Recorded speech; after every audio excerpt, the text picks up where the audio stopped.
위로가 필요한 날이었다. 누군가에게 마음을 털어놓고 싶었을 뿐인데 공연히 기운만 빠진 채로 돌아왔다. 특별한 조언을 바란 것은 아니었다. 그저 그래 그랬구나. 정말 힘들었겠다 하고 내 이야기에 귀 기울여줄 사람이 있는 것만으로도 충분했다. 어깨를 토닥토닥 해줄 사람이 필요했을 뿐이었는데 의외로 이게 쉬운 일이 아니다. 물론 나를 잘 알고 아껴주는 이들이 있다.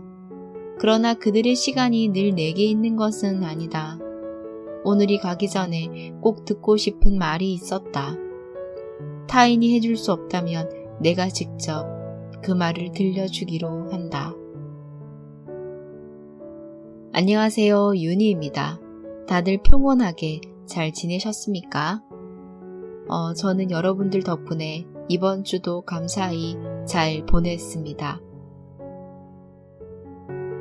평소 가보고 싶었던 관광지가 있어서 한번 둘러보기도 하고 그곳에서만 구매할 수 있는 감으로 만든 와인도 사봤습니다. 내가 나를 위로해주고 싶은 그런 날 와인 한 잔 마시면서 어깨쓰담, 머리쓰담 해주고 싶었거든요. 오늘은 10만 독자의 마음을 달랜 작가 윤정은 님의 에세이 사실은 이 말이 듣고 싶었어를 가져왔습니다. 몇 가지 글을 읽어드릴 텐데요. 이 낭독이 끝나면 여러분의 마음이 와인 한 모금을 마신 것처럼 나른하고 평안해졌으면 좋겠습니다. 그러면 시작할게요. 20, 30, 40 나의 모든 날을 사랑해. 한 해의 마지막 날인데 들뜨지도 않고 슬프지도 않다. 내일이 되어도 나는 오늘의 생활을 지속할 것이고 지속함으로 인해 익어갈 것이고 실수투성이에 미련하고 미성숙한 허점 많은 인간이지만 그럼에도 불구하고 모든 결점을 끌어안고 살아갈 테니까. 심지어 그 결점을 좋아하려 인정하려 노력할 테니까. 일찍 잠자리에 들고 일어나 1월 1일 아침을 맞았다. 그렇게도 다다르고 싶던 나이 39을 맞이했다. 사는 게 고단해 방황하던 20대에는 얼른 나이 들고 싶었다. 40이 되면 이 모든 괴로움이 끝나고 느긋하고 여유로운 사람이 될 줄 알았다. 그러나 40을 딱 1년 앞둔 나는 여전히 초조한가 조급함에서 자유롭지 못하다. 그래서 이렇게 생각을 바꿔보기로 한다. 40, 기다리던 40. 두 번째 20살을 설레며 기다려보자고. 박완서 선생님은 40부터 소설을 쓰기 시작했다는데 내 인생 40에는 어떤 시작이 있을까 기대된다. 혼돈스러웠던 20대가 차라리 편하다 느낄 만큼 버거웠던 30대가 지나가고 있다. 마냥 곱게 살고 팠는데 내 몫의 고음은 다른 쪽에 있는 모양이다. 그리고 나는 더 이상 머리가 하얗게 새어버린 노인을 꿈꾸지 않는다. 그저 오늘의 내가 더 새로울 뿐이다. 다만 오늘 하루도 평안하길, 무사하길, 안온하길. 설령 그렇지 않더라도 실망하지 않길 바라는 이가 되었다. 삶이 뜻대로 되지 않더라도 다른 방향의 길이 있음을 잊지 말길. 하루 지혜 웃음과 감정에 만족하길 바라는 이가 되었다.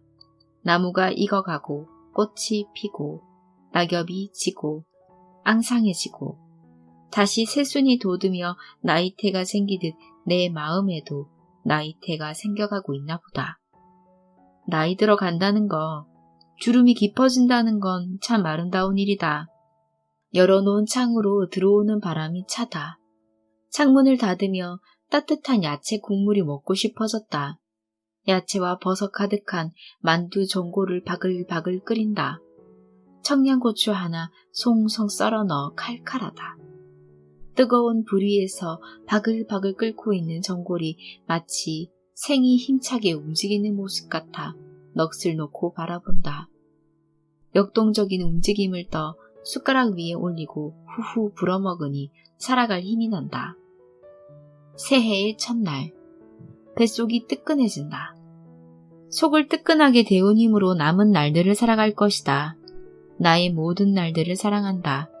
지나간 20은 혼란스러워서 좋았고 살아가고 있는 30은 미성숙함을 채워가는 것이 좋았다. 곧 찾아올 40은 혼란과 미성숙을 안고 그럼에도 불구하고 조금은 느긋해질 것이기에 좋다. 어떤 흔적을 남겨두었든 간에 내가 지나왔고 지나갈 모든 세월을 사랑한다. 모든 흔적이 나의 삶이니까. 방황하는 만큼 더 자유로워질 수 있어. 다들 잘 해내는 것 같고 혼자만 뒤처지는 것 같아 조급해질 때가 있다.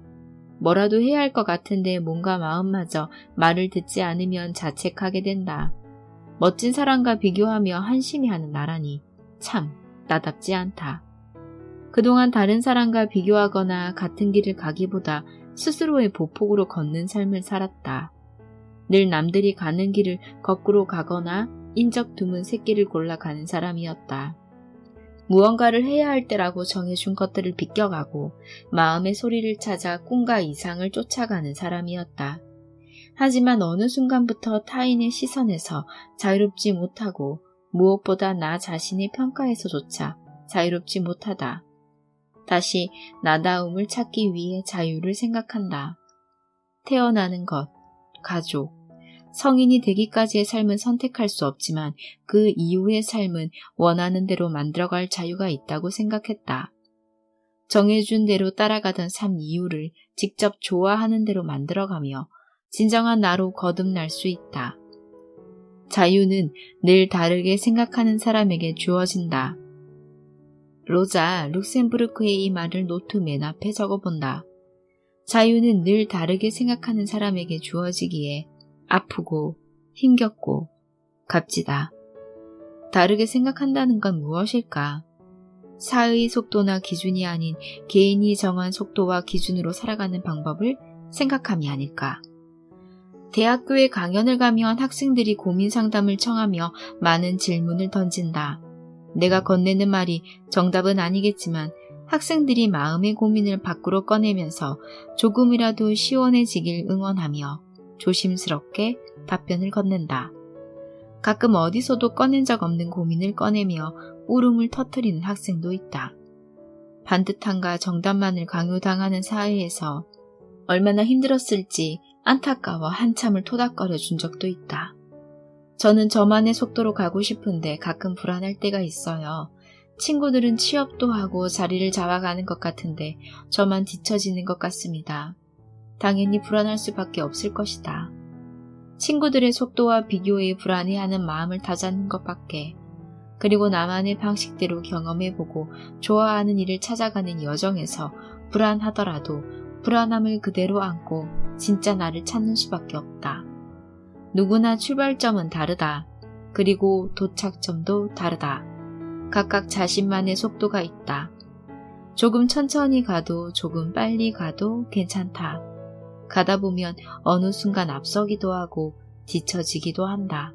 순서가 뒤바뀌기도 한다.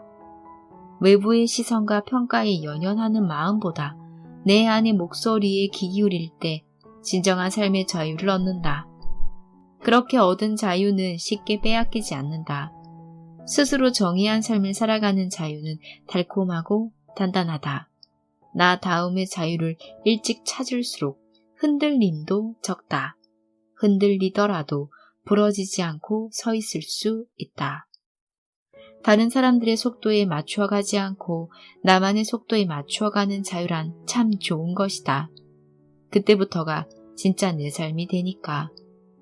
다름이 틀림이 아니라 자신만의 길을 찾아가는 방식이라 여기며 다양한 방법을 모색하고 넓은 시야를 가져보길.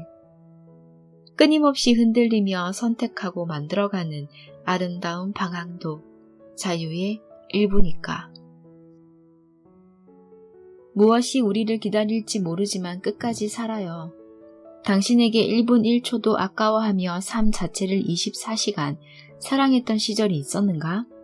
다시 돌아가고 싶은 찬란한 어느 시절로 시간 여행을 해 모든 것을 다시 만날 수 있다면 어떤 기분일까?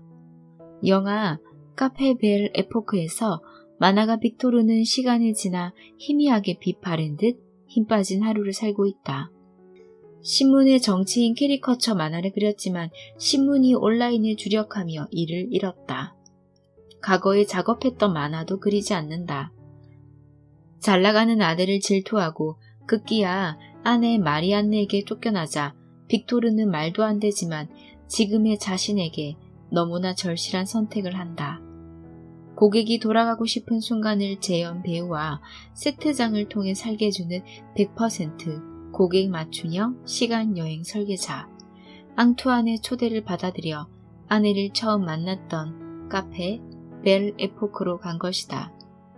빅토르는 완벽하게 재구성된 과거를 다시 경험하며 잊고 있던 열정을 되찾고 그림을 다시 그린다.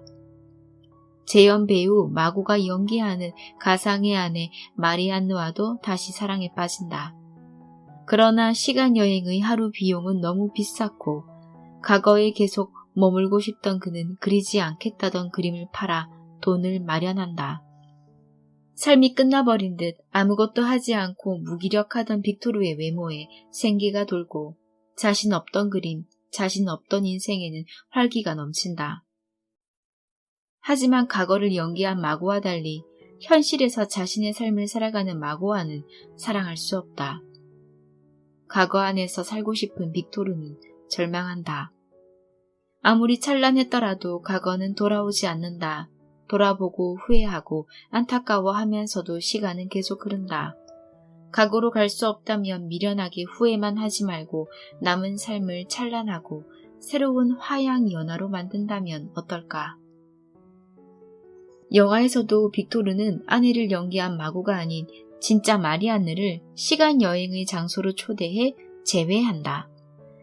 카페 벨 에포크에서 시간여행으로 초대한 앙투안은 어린 시절 빅토르 덕분에 용기를 내어 살 수 있었던 고마움을 고백하며 이렇게 말한다. 무엇이 우리를 기다릴지 모르겠지만 끝까지 사는 거예요. 아마도 내일 돌아보면 돌아가고 싶은 찬란한 순간이 바로 오늘일 테니 앙투안의 말처럼 무엇이 기다릴지 모르지만 우리는 끝까지 살아내자. 어제는 추억으로 남겨두고 내일은 미지의 날들로 자유로이 남겨두고 어제도 내일도 아닌 오늘을 살자. 내가 나를 사랑하지 않는데 누가 날 사랑해 주겠어. 어제는 나에게 꽤 실망한 날이었다. 마음과 다른 말이 입으로 나와버렸다. 말을 하며 그게 진심은 아닌데 다르게 들릴 수 있겠다 생각했지만 물건처럼 주워 담을 수 있는 게 아니니 뒤돌아 한심하게 자책한다. 하고 싶은 말은 그런 게 아닌데 마음을 주워 담고 싶지만 보이지 않는 말이 너무도 빨리 달려 마음에 들어가서는 굳게 문을 닫아버렸다. 문자를 보내올까? 전화를 해볼까? 편지를 써볼까? 핸드폰을 만지작거리며 자책하다 끼니도 거른다. 관계에도 유연하지 못하고 해야 할 말과 하고 싶은 말을 제때 하지 못한 나를 자책하다 하루가 다 갔다. 까만 밤이 가고 아침이 찾아왔다. 잠이 오지 않는데 마냥 누워있기도 답답해 커튼을 열었다. 눈이 부시게 해가 뜨고 있다. 천천히 해가 뜨는 광경을 바라본다. 소리 없이 천천히. 빨갛게 주변을 물들이며 해는 제 몫의 빛을 내고 있다. 어둠이 사라지고 밝은 하늘 아래 새 아침이 시작되었다. 이토록 아름다운 아침을 살며 얼마나 만날 수 있을까?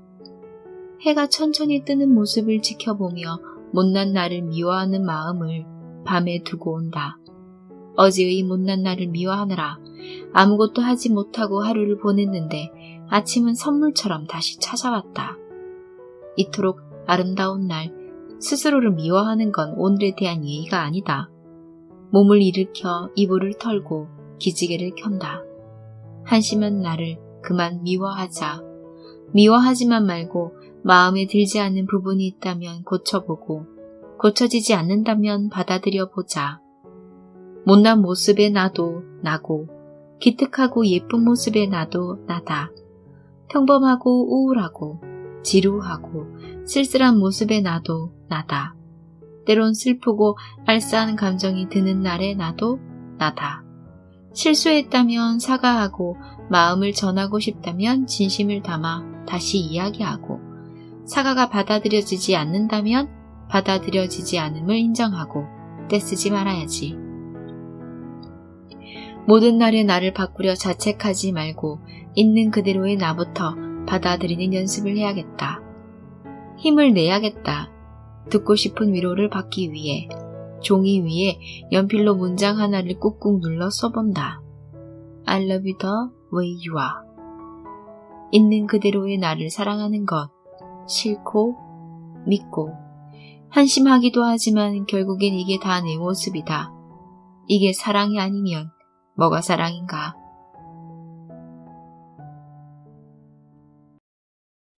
감사합니다. 낭독을 하는 저는 여러분의 북튜버 다정한 목소리 윤이었습니다. 선배님들은 참 소중한 사람이라는 것을 잊지 마세요. 우리 다음에 또 봐요. 바이바이.